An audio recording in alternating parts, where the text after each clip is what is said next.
Hey everyone, it's Sammy and Allison! And today we're going to talk to you guys about leading as a divine feminine and how we're changing the structure of leadership in general at Bluestein Life. Right. That's true. We're doing it different, you guys. Well, maybe I guess how it used to be back in the day. As lady people. Look at us being lady people. So I think one of the key things that Allison and I discussed when we first sat down together is the idea that not one person has to lead the entire time. So this becomes a little confusing for us in our lives sometimes when we're talking with other people and they're like, yeah, but who's leading this? And it's like, well, it depends on what the thing is. So if it's like leading a healing workshop or leading a speaking sort of scenario or leading anything to do with talking to human beings and touching them, that is all Allison. If it's something to do with scheduling something or coordinating human beings or putting together big events or putting together business plans, moving things from the 5D to the 3D, then that's all me. Social media. Occasionally I'm the social media human. It's not my preference, but I can definitely do it. It's a 3D thing that I can manage as a millennial.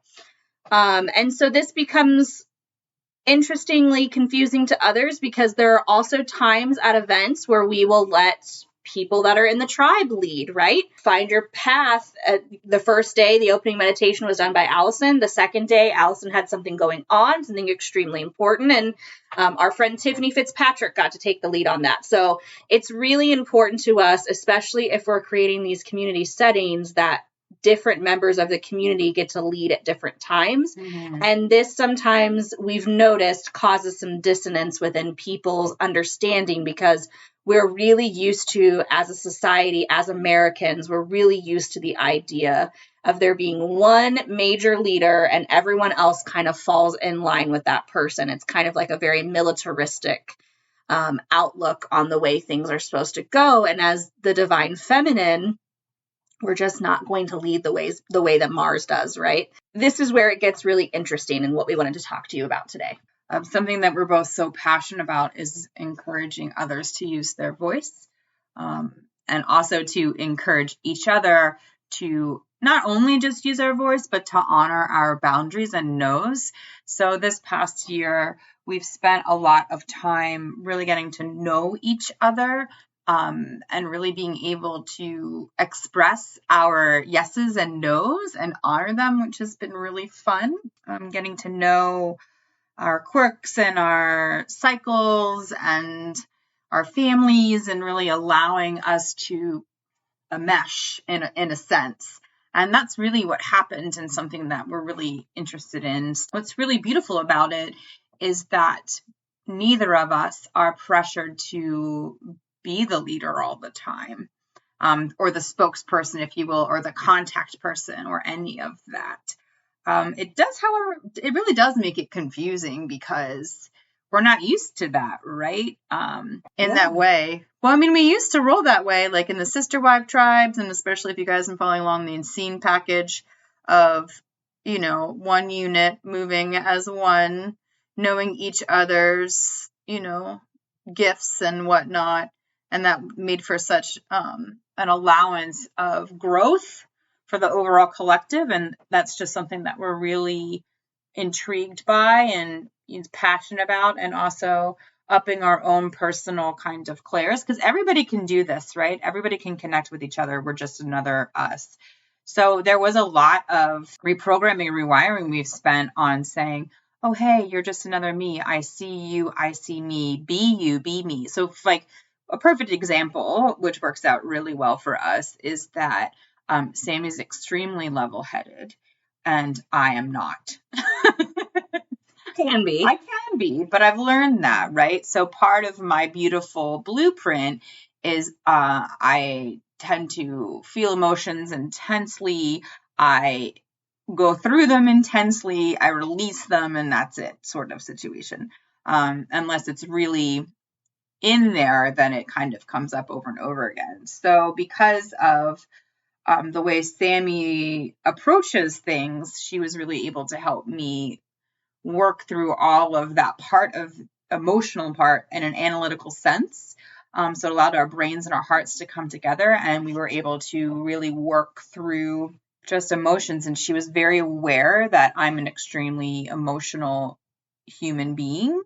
She really honored and thought about that and really approached every situation and changed her way of doing things to help me feel safe and secure in how I flow and what I do. And then after time, when I was feeling really good, I was then able to turn to her and say, okay, like, I'm feeling really great and safe. Thank you for that. What can I do for you to help you also have this same feeling? And so that kind of turned into really being more open to communication with schedule changes and anything like that. And it's just been really incredible because we're able to tune into each other and really feel and think and know what feels right for how we operate in the world. And Allison's my sweetener. So without her, I come off very robotic, analytical, and without emotion. And so it's really important to have her on my side because I can run things by her and they tend to come out less what other people would perceive to be offensive, because I tend to just take things right on down to the brass tacks. And I really, really want to get things done quickly and efficiently. And sometimes that means forgetting my social P's and Q's. It's really been helpful for me to have someone to say, hey, I need to convey this concept. I need to deliver it as the way that a human being would talk to another human being, not the way that someone handles a checklist. So can you please help me work through that process, because I tend to be very robotic and uniform and try to predict what's going to happen before it happens and try to resolve those conflicts before they come to pass, which sometimes makes me the bad guy, essentially, when I say it in the way that I naturally speak. And in most of those scenarios, it's you really protecting someone else's heart too, which I think is just so beautiful. It's something that, we both really value, is to ensure that both of our voices are heard within each other and around town, because there's so much programming within us that is automatically a woman's voice is not valued, at least in our structure and environment. Cultural society, I mean, it's kind of happening all over, but you know what I'm saying about that. So we're here now. We've been building this really, pretty intently every day for a while. And now we're moving on to a new stage of how do we do this telepathically? But it's been pretty fun. Definitely our clairs have opened up, our intuition's off the hook. Miracles are happening every moment of every day. Lots of shadow work. Oh my God, the shadow work, the healing, really preparing us for this next turn where, we really want to be, it's important to us to be the anchors for others in not just our circle, but their circles and their dreams and what that means and how we collectively together co-create this new / old way of life, right? And really be there for our planet as well, and the other sentient beings that have already passed this test and are on this planet, being like, all right, you guys, we're here, it's a support squad. But it is interesting. Quite often, a fun little thing that happens is when we go into like a meeting together or anything like that, coming out of them and after is really interesting because we get a lot of thoughts and comments. And what we've found are some people have very strong reactions to one or the other. And it's really a beautiful light for us to see how we can be more present in the way for those, to kind of really show them that we're not controlling each other. It's not like a relationship. I think, it's almost like, because Sammy is just so more direct and in that way clear, it is taken sometimes as aggressive or controlling, which it's so interesting because she's literally like the least, like, guys, top secret, I'm way more controlling, okay? Like way more. Like I want to control so many more things. She's so much more in the flow to me, but people don't see it that way, which I always find so fascinating because they're like, Allison, you're so in the flow. And I was like, nope, I just have ADHD and that purple squirrel over there looks real cute right now. But I do want things to go a certain way, which Sammy's allowed me to release a lot of. But it's not perceived that way. Quite often, that's kind of like what we get, right? And I laugh a little bit because I'm like, wow, like, it's so interesting how that works. Yeah, I think it's brought up a lot of people's shadows specifically, and I think that's what we're learning, to truly lead in a way that provides real strength, not physical strength, not aggressive strength, actual strength, which is this mutual respect between people and the peoples of a group, and sometimes even the animals or the plants of that group. You have to dive really deep into your shit. You have to really look at your shadow. You have to look at those original womb wounds, and you have to take a look and go, wow, okay, this is what my preconceived notion of what leadership is. This is how I do or don't want it to continue moving on in the future. And this is how I'm going to recognize somebody else who's coming at me as I'm leading. I'm going to see their shadow and understand that it's affiliated with them. It's a piece of them. It's a part of them, but that the shadow is taking the wheel right now and not the whole person as a collective. And so I think it's allowed us to take a look at people's reactions to us being together has really shown some people's original wounds. And a lot of us have some really common original wounds. There's a group of people that struggle with being seen. They want to be seen. They want to be noticed. They want to be looked at. There's a group of people who want to be cared for. They were never cared for. So they really want there to be someone there. They are, because they weren't cared for, then they feel like they have to care for themselves and look out for number one, and they sort of make a big deal about that. There's a group of people who have been abandoned by everyone in their lives. And they're always concerned that any sort of action or movement may make them feel abandoned. There's the peacekeepers, right? This happens a lot. We notice with people who come from divorced families where they always blame themselves for everything if things don't go perfectly the way between two people that they're supposed to. And so you just get to see a whole bunch of shadows coming out between people. And it's been an interesting thing for Allison and I to get to watch, because we find that because I'm so direct and blank emotionally, people tend to fill in their own emotional responses to me. Yeah, like a mirror. So I become essentially a mirror to them because they see me as emotionally devoid. Then they put their emotions and reflect them back at themselves to them. So I tend to be like this catalyst of shadow work for people, which I'm not a shadow worker. Like, if you really want to dive deep into shadow work, please check out Magpie Moonchild, Kaylee Marie, or check out Tiffany Fitzpatrick's stuff. They're really and Allison does a beautiful work with shadow work as well. She's this beautiful weaving and coding and healing there too. I'm not the person to deal with shadow work, but I do tend to be the person who catalyzes people's shadow work. So that's something that is a gift for me in a way that I was not expecting to be able to give to other people, as I am also in the process of redefining what I see leadership as being. So my shadows are also being brought very much to the forefront. And I've been caught in a lot more emotionally charged situations in my lifetime over the past year than I think I ever have been. Because it's usually my response to be the level-headed, cool one. Recently, now as a child, like I really took on everyone's point of view and their mind and understood it and wanted everyone else to understand it. And no one understood me. And why don't you get it? And lots of crying, screaming, and over the top behaviors. Probably a little bit of my Leo rising didn't help with that. As a kid, I tended to throw a lot of tantrums, even into high school. But throughout college, I got much more emotionally regulated and felt that I had a lot of things under control. And just when you think you've got shadow work figured out, it seems like it rears its ugly head back. And well, it's beautiful head, really, because once you're through that process, you learn, grow, and change more than you're going to learn, grow, and change in most processes. So it's truly a gift, but it's a very, it's not a kind gift. For me personally, I really struggle going through my shadow work, and now getting to experience a lot of people's shadow work being hurled at me has been interesting.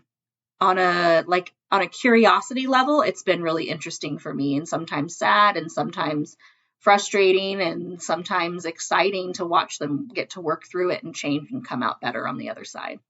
Okay, I'm going to talk about how we've been working to, as we have expanded our circles, right, and inviting people in. And I mean, everyone's welcome at our table, right? And we want everyone to be comfortable and happy and supported in the best way possible. And something about shadow work that Tina talks a lot about is she always says she looks forward to it because it means it's a level up. Well, holy hell, y'all, making a circle will level you up. It's just been absolutely a complete life-changing experience for me personally, as one of my original womb wounds that we came across when myself, Kaylee, and Allie and Wild and Kaylee and did I get everybody in that circle? Oh my God, so many people. And me. And you. Oh yeah, Sammy. Did I say Kaylee twice? Yeah. Hi, I'm new. That's right. She needs to be mentioned many times. Yeah, I agree. She's the best. Yeah, she is. We did some deep woman's wound work at the end of last year, and it just took us to places that we've never could have thought possible. You know, we got together and we're like, we're going to do this thing. And then we uncovered it. And then we're like, we're going to heal it. And we did it. And now it's been months and we're still working through it. It's crazy. And we've all had so many changes. But in that moment, at any rate, the womb wound for me was women. And I just found that so interesting and really going through my life and constantly being betrayed by them in that way. And I was always being hurt, right? And I couldn't figure out why. A lot of women felt that I was aggressive, or I've been told that I am the Black Dragon and I'm the return of the Morgan Le Fay, and that I'm here to destroy the world, and that my power comes from darkness. And I'm just like, wow, that's so interesting, because I love rainbows and unicorns, and like, I don't know, it makes me think like past lives, and then I go into the vortex, right? But I've had so many beautiful women show me this way that we're not all meant to be long-term in the storyline. And that's like the hardest thing for me, right? Because when I meet someone and I fall in love with them, like, I want them to be with me forever. And that is kind of selfish, right? Like, and so through this getting together and working through the circle has really allowed me to grow and just allow myself being okay with everyone else doing what they want to do and realizing it has nothing to do with me at all. It's just their life and how they want to lead it. We've been growing our circles, and it's been such an interesting thing because things are changing so quickly, you know, like our lives are just going like left and right and up and down. I've just learned so much about all these beautiful women coming in and saying yes, and then choosing to say no, and then saying yes again, or like all the beautiful varieties. And I just love every minute of it. I've had so many amazing lessons and experiences and so much support. And, you know, it's a really beautiful thing that I love so much is that those who have been wounded in a certain way, when they've seen me be wounded that way, they come right to me and say, hey, I've experienced this. Let me help you through this. And that is something so new and something we've really taken so deeply into our heart space, right? Our soul space is how can we really honor the path and the journey of others as we go through this new way? Because, right, we haven't done this before together in this life. There's no rule book, right? I guess there is no right or wrong way to do it. So it really is like getting out of the pants and being like, all right, what's going to work, you guys? So I know that was a little bit of a ramble, but it's been such a passionate experience to be okay with falling in and out of love with women and life and all of that. Yeah, working together as women is not something in America that's very encouraged. Usually there's a sense of competitiveness. You see it in movies and TV shows all the time. It's, you know, the popular girl versus the unpopular girl, or this clique versus this clique, or this pretty, you know, be prettier, be this, be more this. And every woman who has more than you do means that that's one less thing that you get to have. You know, that's typically the way that women are portrayed in media, is going against one another. And it's a lot of times, I think, something that maybe we've had instilled in us as well. Bless you. Thanks. I know for a fact that there have been moments where, probably not trying to, but my mom would, like she looked at my yearbook on my senior year and said, "Oh, you're on more pages in the yearbook than the most popular girl in your grade." Like, who cares, right? Like, my best friend was on the yearbook committee. So yeah, of course, more of my pictures were in the book than her, but it's this idea of like, there's always this, at least for me growing up, there was always this sense of like, as a woman, you have to compete for everything you get, because not only do you have to compete with men, but then you're competing with each of the women. And then there's many other layered components of religion and race and credo and all of those things into it that I don't have enough knowledge on each of those to really speak of just myself. But I do know that our major goal is changing the way that women view each other and changing it from being a source of competition to a source of comfort, to someone else who understands your struggle. And like Allison was saying, sees your wound, sees your shadow, sees it in themselves or understands it and loves it anyways. And that is what we're hoping to instill in future generations moving forward. And hopefully if the men folk want to get involved in that, I would love for them to come and lead in a more, what I consider to be strength-based way, which is true and honest respect for other human beings in your life. So yeah, going forward, we're going to start peppering in some of these beautiful creatures as they come through and are saying yes. So just be on the lookout for that. We just have so many beautiful women in our tribe, men too, of course, and everything in between, just humans and non-humans, that we really want to offer the platform to allow them to speak their truth too in that way. We're learning together, you guys, so feel free to share and comment and connect with us in any way. Like if you're super interested in talking about this kind of stuff, like definitely let us know. We're all growing together, and yeah, we're gonna go from there. I think, what are we going to do next time? We're going to talk about the simulation next time? Hey, I don't know. We're always a fun little surprise, aren't we? I know, we literally like, what are we going to do today? So we'll catch you next time. See you later.